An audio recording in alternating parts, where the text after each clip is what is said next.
여러분의 인생을 의미 있게 만드는 것이 무엇입니까?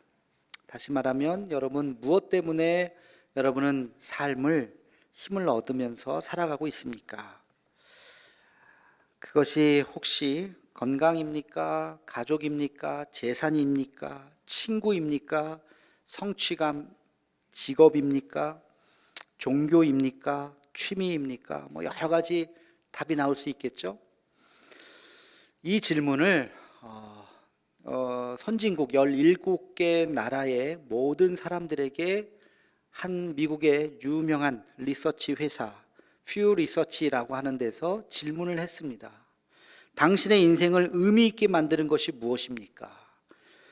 18,850명이 답을 한 결과가 지난주에 발표가 됐습니다. 사진 한 장 보여주시면요. 이게 퓨 리서치, 미국의 아주 유명한 리서치 회사인데요. 거기서 지난 5월부터 6월까지 이거 전 세계에 있는 사람들에게 발표한 결과를 이제 발표를 한 거예요.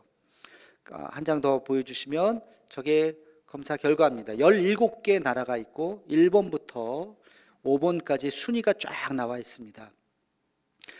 복수로 선택할 수가 있어요. 하나만 선택하는 것이 아니라 저는요, 친구도 중요하고요, 일도 중요하고요, 돈도 중요하고요, 이렇게 몇 가지 얘기할 수 있죠. 다 복수 선택을 할 수 있도록 만들었어요. 자, 그 결과가 저렇게 딱 발표가 됐는데 매우 충격적인 결과가 발표가 됐어요. 우리 입장에서 볼 때 왜 그랬을까?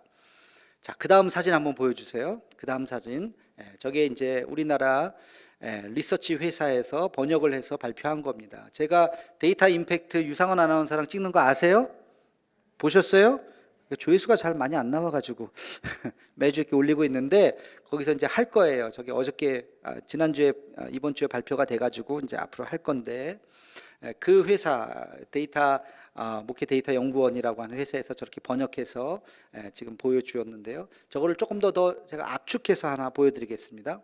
다음 보여주시면, 자, 우리가 알고 있는 선진국 17개 나라니까 웬만한 나라 다 있습니다. 프랑스, 독일, 영국, 미국, 일본, 스웨덴, 스페인 다 있어요. 일본은 대부분 뭐예요?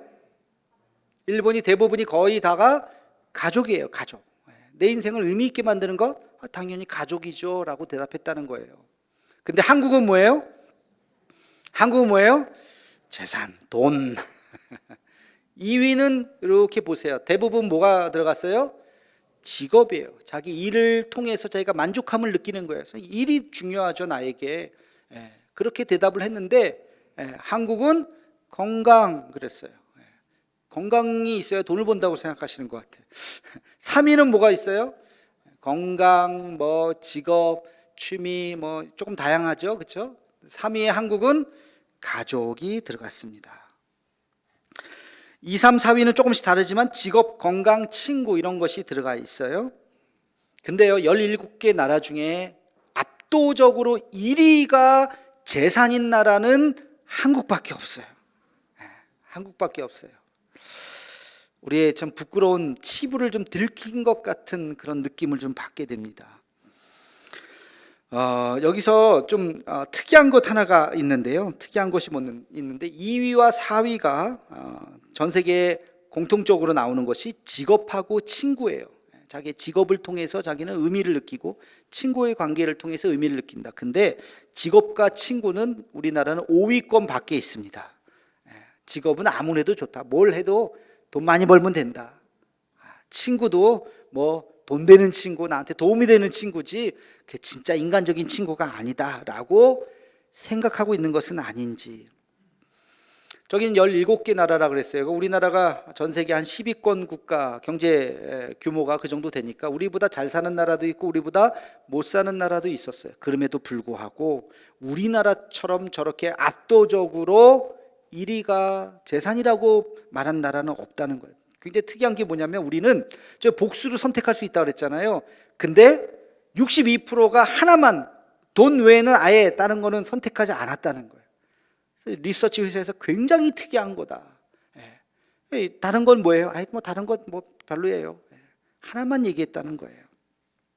왜 그랬을까? 왜 우리나라만 저런 특이한 결과가 나왔을까? 제가 한번 곰곰이 생각해 봤습니다.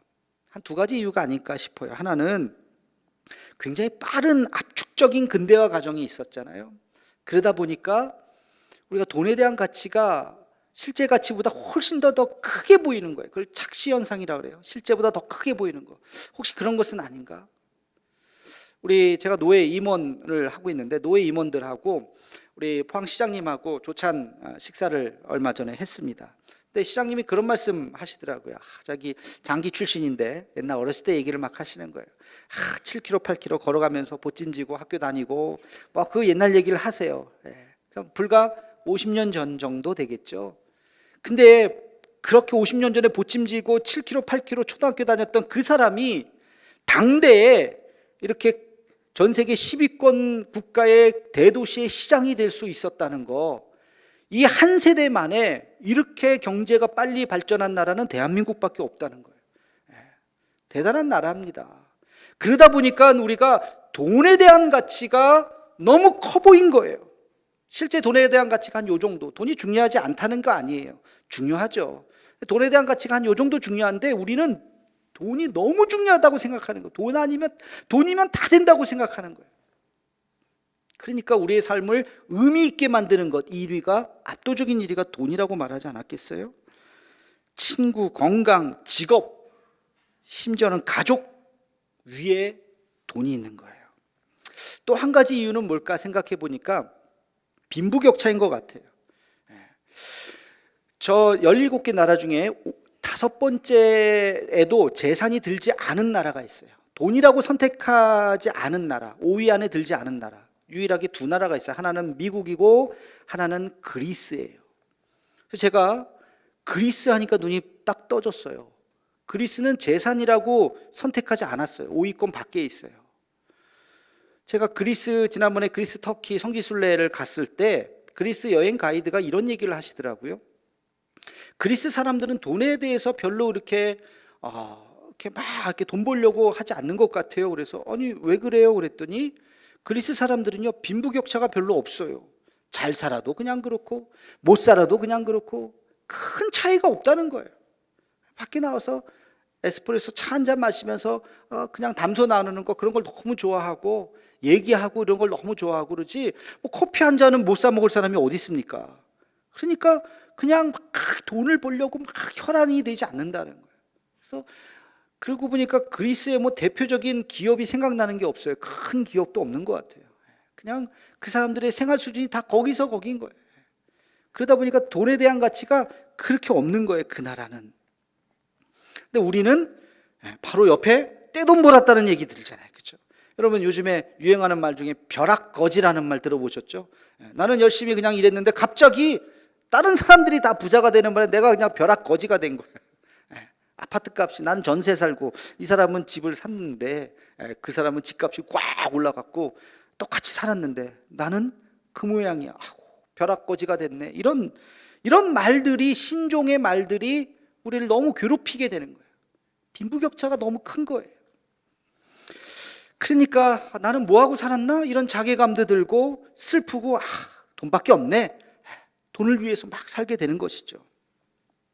저 통계를 보다 보니까 또 의미 있는 통계 하나가 나오더라고요. 그 뭐냐면 여러분들은 뭐라고 대답하시는지 모르겠어요. 복수 대답 중에서 여러분의 삶을 의미 있게 만드는 것 중에 저는 신앙이요 라고 대답할 사람 있을까요? 없을까요? 있겠죠. 복수 대답이니까 여러분 그래도 신앙이요라고 하나 정도 해야 되지 않겠어요? 근데 신앙이요라고 대답한 사람이 전체 17개 국가 중에 마지막 5위에 딱 한 나라가 들어갔어요. 그게 미국이에요. 표 하나 보여주세요. 미국이 유일하게 15%의 사람이 내 삶을 의미 있게 만드는 것은 신앙입니다 라고 대답한 사람이 15%예요. 그게 5위였어요. 5위. 자, 그 다음에는 뉴질랜드, 호주, 네덜란드 전부 5%, 4%로 뚝뚝뚝 떨어져요. 그죠? 대부분 2%대. 그리고 1%. 한국은 어디 있어요? 1%. 다행이에요. 일본은 0%인데. 일본은 신앙이요라고 대답한 사람이 아무도 없었다는 거예요. 우리는 1%가 신앙이라고 대답했어요. 우리 한국의 크리스찬 비율이 몇 %인데 보통 옛날에 25%, 지금 한 20%, 18%, 뭐 조금 적게 말하는 사람은 15%라고 얘기하지만 뭐 그 정도, 그래도 15%에서 20% 사이 왔다 갔다 할 텐데, 그런 분들조차도 내 삶을 의미 있게 만드는 것이 신앙입니다라고 말하지 않았다는 거예요. 15분의 1, 20분의 1만 신앙이요, 1%의 사람들만 그렇게 얘기했다는 것은 참으로 좀 부끄러운 모습이 아닐까 싶은 생각도 듭니다. 여러분, 이 질문은요, 그냥 제가 그냥 말씀드리는 게 아니라 바로 성경이 우리에게 그 질문을 하고 있습니다. 베드로전서, 오늘 우리 본문 말씀을 읽어보겠습니다. 14절 말씀 함께 같이 읽겠습니다. 시작. 그러나 의를 위하여 고난을 받으면 복 있는 자니 그들이 두려워하는 것을 두려워하지 말며 근심하지 말고. 아멘. 의를 위해서 고난을 받으면 복 있는 자다. 지금 이 말은 이렇게 묻는 거예요. 당신들은 지금 무엇을 위해서 고난받고 있습니까?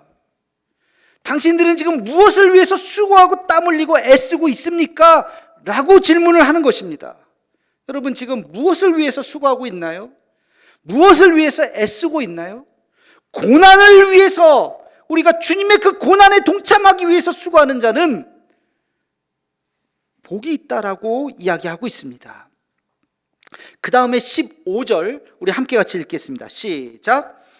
너희 마음에 그리스도를 주로 삼아 거룩하게 하고 너희 속에 있는 소망에 관한 이유를 묻는 자에게는 대답할 것을 항상 준비하되 온유와 두려움으로 하고. 아멘. 너희 속에 있는 소망에 관한 이유를 묻는 자에게 대답할 것을 준비해라. 여러분, 무엇으로 소망하십니까? 여러분의 궁극적인 소망이 무엇입니까? 왜 사십니까? 여러분의 궁극적인 가치가 무엇입니까? 라고 질문한다면 뭐라고 대답하겠냐는 것입니다. 오늘 14절과 15절의 말씀이 바로 그 질문을 하는 거예요. 당신의 인생을 의미 있게 만드는 것이 무엇입니까? 바로 그 질문이에요. 여러분, 무엇을 위해서 수고하고 계십니까? 땀 흘리고 계십니까? 여러분의 궁극적인 삶의 목적은, 여러분의 궁극적인 삶의 소망은 무엇입니까? 라고 질문하고 있는 것이죠. 뭐라고 대답하시겠어요? 스위스의 내과 의사이자 정신의학자인 폴 트루니에 박사라고 하는 분이 계십니다. 이분은 내과 의사이고 정신과 의사이기도 하고 독실한 크리스찬이기도 합니다. 그렇기 때문에 심리학과 신학과 그리고 의학, 이 세 가지 분야를 아주 잘 절충한 아주 독특한 캐릭터를 갖고 있는 분이에요. 그래서 사람을 고칠 때 인간의 의술에 신앙의 가치가 결합되어야만 온전한 치유가 가능하다라고 하는 것을 주장했던 분이에요. 그래서 이분의 의학을 인격의학이다 이렇게 이야기합니다. 그래서 의사는 그냥 기계적으로 병만 고치는 것이 아니라 환자와 대화하고 환자와 인격적인 관계를 맺고 그러면서 용기를 북돋아주고 그러면서 치유를 할 수 있도록 많은 대화를 해야 된다라고 하는 것을 주장하는 분이 바로 이 폴 트루니에 박사입니다. 여러 권의 책을 썼는데요. 그 중에 인생의 사계절이라고 하는 책이 유명합니다. 인생을 보면 우리가 인생이 삶이 봄, 여름, 가을, 겨울 있듯이 우리 인생도 봄, 여름, 가을, 겨울과 같은 하나의 사계절이 있다는 거예요. 몇 살까지가 봄이고 몇 살까지가 여름이고 그 물리적인 숫자가 중요한 것이 아니라 여기서 중요한 것은 환절기와 같은 어떤 그런 변곡점이 있다는 것입니다. 봄에서 여름으로 가는 것, 여름에서 가을로 가는 것, 우리의 삶이 변하는 변화의 지점이 있다는 것을 이분은 지금 이야기하고 있어요. 그 변화의 지점에서 일어나는 일이 뭐냐? 그게 두 가지인데 하나는 사건이요, 또 하나는 만남이라는 것입니다. 여러분, 날씨도 그렇지 않나요? 어제하고 오늘하고 뭐 별 차이 없죠. 매일매일은 별 차이가 없는데 어느 날 보니까 여름이네, 어느 날 보니까 가을이네, 그렇죠? 어느 날 보니까 지금은 이제 겨울의 문턱 앞에 가 있는 거예요. 매일매일은 별 차이가 없는데 어느 날 계절이 변하는 거죠. 우리의 삶도 마찬가지예요. 매일매일은 별 차이가 없는 것 같은데 어느 날 내 인생이 여름이요, 어느 날 내 인생이 가을이라는 거예요. 그 사이에 뭐가 있다고요? 사건이 있었어요. 그 사이에 만남이 있었다는 거예요. 자기의 이야기를 합니다. 이 폴트니에 박사는 태어난 지 3개월 만에 아버지가 돌아가셨어요. 그가 6살 때 어머니가 돌아가셨어요. 거의 고아예요. 얼마나 부모 없이 자란 6살짜리 아이가 뭘 의지하겠습니까?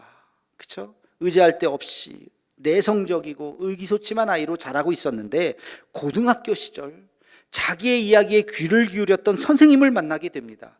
줄루 디부아라고 하는 그 선생님이 나타나서 그를 긍휼히 여겨줬겠죠. 불쌍히 여겨줬겠죠. 그의 이야기에 귀를 기울여주고 용기를 주고 부모와 같이 그를 사랑해 주었습니다.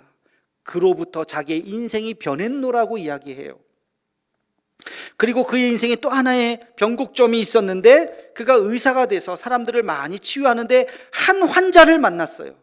그 환자가 놀랍도록 병이 이제 완치가 되었는데 어떻게 됐나고 이야기를 들어봤더니 그가 옥스퍼드 그룹의 멤버였습니다. 옥스퍼드 그룹이라고 하는 것은 도덕 재무장 운동, 옛날에 MRI라고 하는 그런 초등학교 때 뭐 그런 단체 같은 게 조금 한때 유행했었는데요.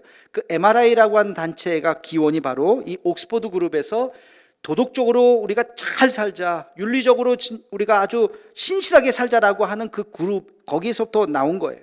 이 환자가 그 그룹 출신이었는데 아주 신실한 크리스찬이 되면서 그의 병이 완전히 나은 거예요. 그 환자를 보면서 이 폴 트루니에도 영향을 받아서 그가 신앙적으로 큰 변화가 일어나게 됩니다. 그래서 자기의 인생에 아주 중요한 변곡점으로 이야기해요. 아까 이야기했던 인격의학이라고 하는 것이 이 환자를 만남으로써 본격적으로 자기의 그 어떤 주장을 이제 펼치게 되는 것이죠. 여러분의 인생도 마찬가지 아니에요? 어떤 사건 또는 어떤 만남을 통해서 여러분의 삶이 조금씩 변했을 것입니다. 제 인생을 가만히 봐도 저도 그래요. 아주 평범한 대한민국의 가정에서 태어났어요. 어렸을 때 제사 지냈어요. 그냥 뭐 특별한 유교 집안도 아니지만 다 제사 지내잖아요. 제사를 초등학교 때까지 열심히 제사를 지냈었습니다. 또 우리 먼 친척 되시는 뭐 친할머니는 아니지만 먼 친척 되시는 할머니가 강원도 화천에 또 절을 갖고 계셔서 제가 거기 놀러도 가고 뭐 그랬습니다. 그런데 제가 동네마다 교회 있죠. 제가 중학교 때 3학년 때 동네 교회에 다니게 됐고 그냥 뭐 왔다 갔다 하게 됐다가 한 선생님을 만났어요.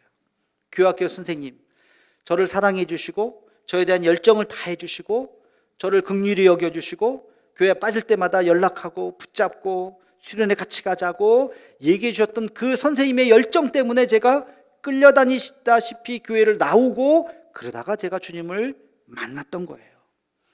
그 선생님 뭐 한 분은 아니었어요. 여러 분이었는데 그 선생님들을 내가 잊을 수가 없어요. 제가 오늘 교학교 교사 모집한다고 광고를 했는데 연말이 되면 목사님들끼리 다 하는 소리가 있어요. 교학교 교사가 다 빠져나간다 그래서 걱정이라는 거예요. 어떤 분은 이야기를 해요. 아이들이 이제 10명 남짓 남았는데 교사가 없다는 거예요.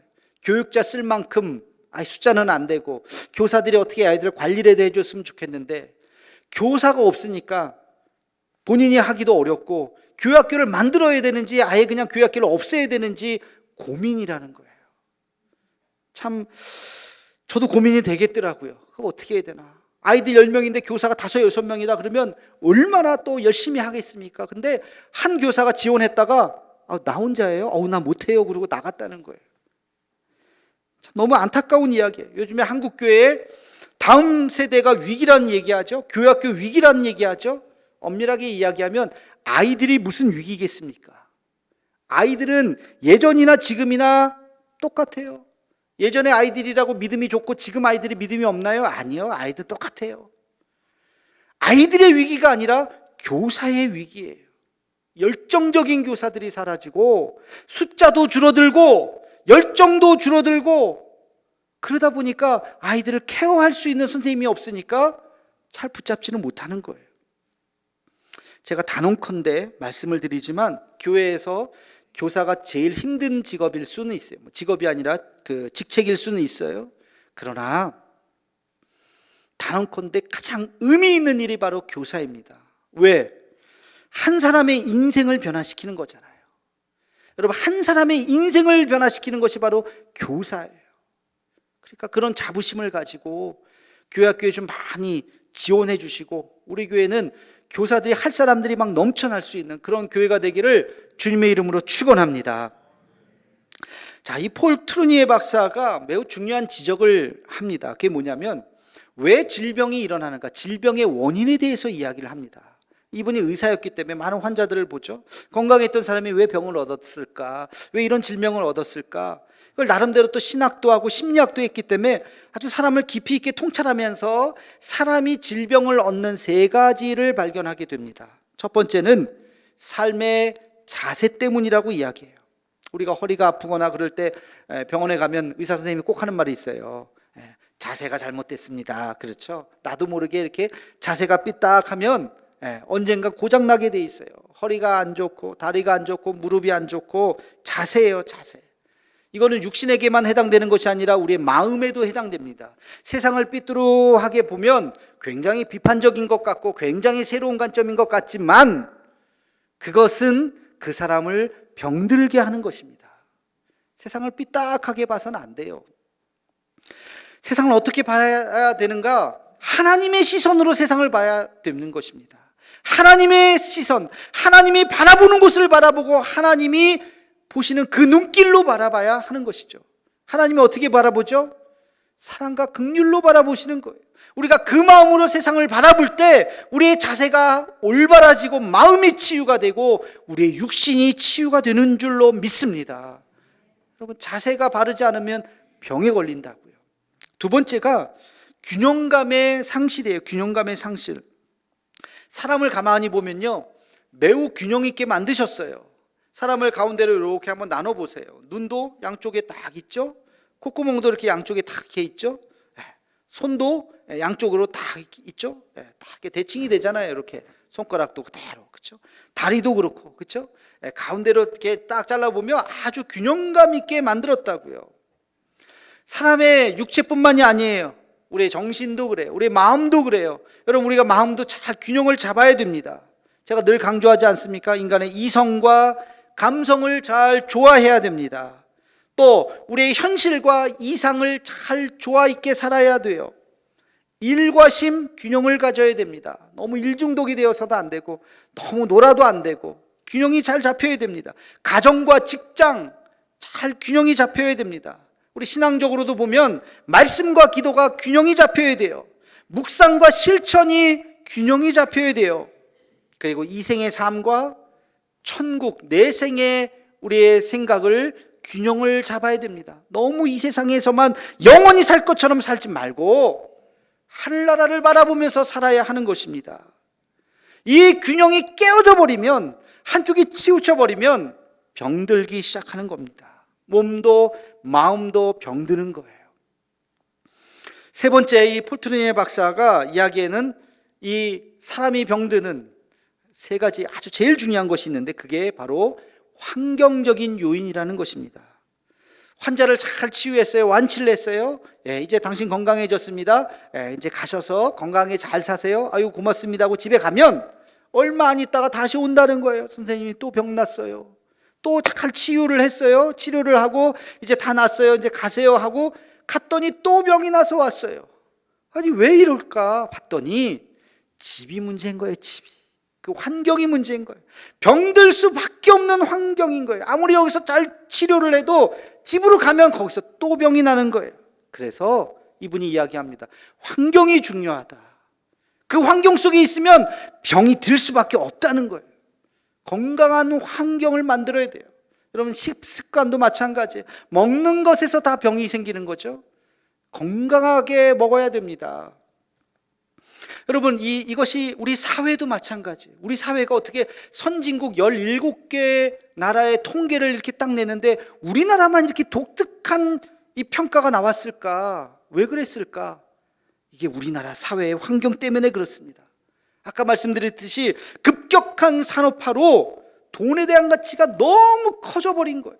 그렇게 느끼는 거예요. 그렇게 착시하는 거예요. 돈이면 다 된다고 생각하는 거예요. 그러다 보니까 돈 최고지. 우리가 돈을 위해서 살아야지. TV를 봐도요, 얼마나 부자 되는 법, 부자가 성공하는 거, 뭐 부자가 사는 방법, 뭐 그런 유사한 프로그램들이 얼마나 많은지 몰라요. 요즘에 유튜브 채널 구입자가 제일 많은 것 중에 하나가 바로 부동산 채널, 주식 채널이라는 말이 있잖아요. 어떤 분은 신흥 종교라고 이야기하더라. 거기 주식 채널에 나오는 누군가가 이런 주식을 사야 됩니다. 그러면 다 글로 몰려간다는 거예요. 여러분, 우리의 삶의 주변을 우리는 잘 바라봐야 합니다. 과연 우리가 바른 자세로 하나님의 시선으로 살아가고 있는지, 균형감을 잘 갖고 있는지, 우리의 환경은 어떤지 우리 자신을 잘 돌아봐야 하는 것입니다. 우리는 질문을 바꿔야 돼요. 어디 사니, 얼마 버니, 연봉이 뭐니, 이런 물질에 대해서 질문하는 것이 아니라 당신의 궁극적인 소망이 무엇입니까? 당신은 무엇으로 살아가고 있습니까? 당신의 소망과 꿈이 무엇입니까? 우리는 질문을 바꿔야 하는 것입니다. 돈에 대한 지나친 관심이 우리도 모르게 우리를 병들게 하고 병들 수밖에 없는 사회적인 환경을 만들어 놓는다는 것이죠. 여러분, 우리의 궁극적인 소망이 무엇일까요? 제가 정답을 말씀을 드리겠습니다. 이건 정답이 있어요. 정답을 여러분 기억하셔야 돼요. 우리의 궁극적인 소망이 무엇이냐? 따라해 봅시다. 예수님처럼 말하고, 더 크게 예수님처럼 행동하고, 예수님처럼 살다가 예수님처럼 죽는 것. 할렐루야. 이것이 우리의 궁극적인 우리의 삶의 모습이 되어야 할 줄로 믿습니다. 여기에 아니요 목사님 틀렸습니다 손 드실 분 계세요? 없죠. 그래, 우리의 삶의 궁극적인 목적이 뭐예요? 예수님처럼 말하고 예수님처럼 행동하고 예수님처럼 살다가 예수님처럼 죽는 것. 이것이 바로 우리의 궁극적인 목적이 되어야 할 줄로 믿습니다. 우리는 그래서 주님을 갈망해야 돼요. 그래서 우리는 매일 해야 되는 것이 있어요. 그게 뭐예요? 회개예요. 회개. 주님, 오늘도 내가 예수님처럼 말해야 되는데 예수님처럼 말하지 못했습니다. 내 입술로 범죄했습니다. 분노했습니다. 하나님, 나를 용서해 주시옵소서. 하나님, 오늘도 내가 예수님처럼 살아야 되는데 그렇게 살지 못했습니다. 용서하며 사랑하며 살아야 하는데 그렇게 살지 못했습니다. 주님, 나의 죄를 용서해 주옵소서. 날마다 우리는 하나님 앞에 회개해야 되는 것입니다. 여러분의 삶의 궁극적인 목적이 부의 축적이 되어서는 안 돼요. 50억, 우리가 저 집에 펜트하우스에 들어가는 게 내 삶의 목적입니다. 그렇게 유치하게 살면 안 되잖아요. 그렇게 천박하게 살면 안 되잖아요. 행복을 위해서, 행복은 물론 중요한 가치입니다만 그것도 우리의 삶의 궁극적인 목적이 되어서는 안 돼요. 명예와 성공도 마찬가지입니다. 그 명예 아무것도 아니에요. 예수님 돌아가실 때 무슨 명예가 있으셨나요? 세상적인 무슨 성공이 있으셨나요? 아무것도 아니에요. 그것을 위해서 사는 것도 아닙니다. 예수님 어떻게 말씀하셨어요? 온유와 겸손함으로 말씀하셨어요. 우리는 그렇게 살아야 합니다. 예수님 어떻게 행동하셨어요? 긍휼과 사랑으로 행동하셨습니다. 우리는 그렇게 살아야 합니다. 예수님 어떻게 사셨습니까? 하나님의 뜻을 이루기 위해서 사셨습니다. 우리도 우리의 삶이 하나님의 뜻을 이루기 위해서 살아야 합니다. 예수님 어떻게 죽으셨어요? 희생과 헌신으로 죽으셨어요. 이것이 우리의 궁극적인 소망이 되어야 할 줄로 믿습니다. 오늘은 대림절 첫 주예요. 대림절은 무슨 날이라고요? 이 땅에 구원자로 오신 예수 그리스도, 그 아기 예수님의 탄생을 우리가 기다리는 절기가 바로 대림절이죠. 예수님을 묵상하는 절기입니다. 예수님을 닮아가기로 다짐하는 절기입니다. 누군가 여러분들에게 당신 뭐하러 삽니까? 그렇게 재미없이 삽니까? 술도 한잔 못하고 노래방도 안 가고 좀 이렇게 좀 재밌게 살아야지, 돈도 좀 벌고 좀 즐겁게 좀 살아야지 라고 묻는다면, 그러게 말이야, 나는 왜 이렇게 재미없게 살지? 라고 생각하지 마시고, 그렇게 대답하지 마시고, 내가 왜 사냐고요? 나는 예수님처럼 말하고 예수님처럼 행동하고 예수님처럼 살다가 예수님처럼 죽기를 바라는 마음으로 살아갑니다. 이렇게 대답하는 여러분이 되기를 주님의 이름으로 축원합니다. 우리의 삶의 궁극적인 목적은 하나님 나라를 위해서 살아가는 거예요. 그렇게 당당하게 말할 수 있는 저와 여러분의 남은 삶이 되기를 주님의 이름으로 축원합니다. 기도하겠습니다. 사랑의 하나님, 누군가 우리에게 궁극적인 소망이 무엇이냐고 묻거든 오직 예수, 그분만을 자랑하는 우리의 삶이 되게 하여 주시옵소서. 세상에 그 어떤 것도 자랑할 수 없는 줄로 압니다. 내가 가진 그 어떤 것도 자랑할 수 없는 줄로 압니다. 하나님, 오직 주님만을 자랑하다, 주님만을 섬기다, 주님 품에 안기는 우리의 삶이 되게 하여 주시옵소서. 예수님의 이름으로 기도하옵나이다. 아멘.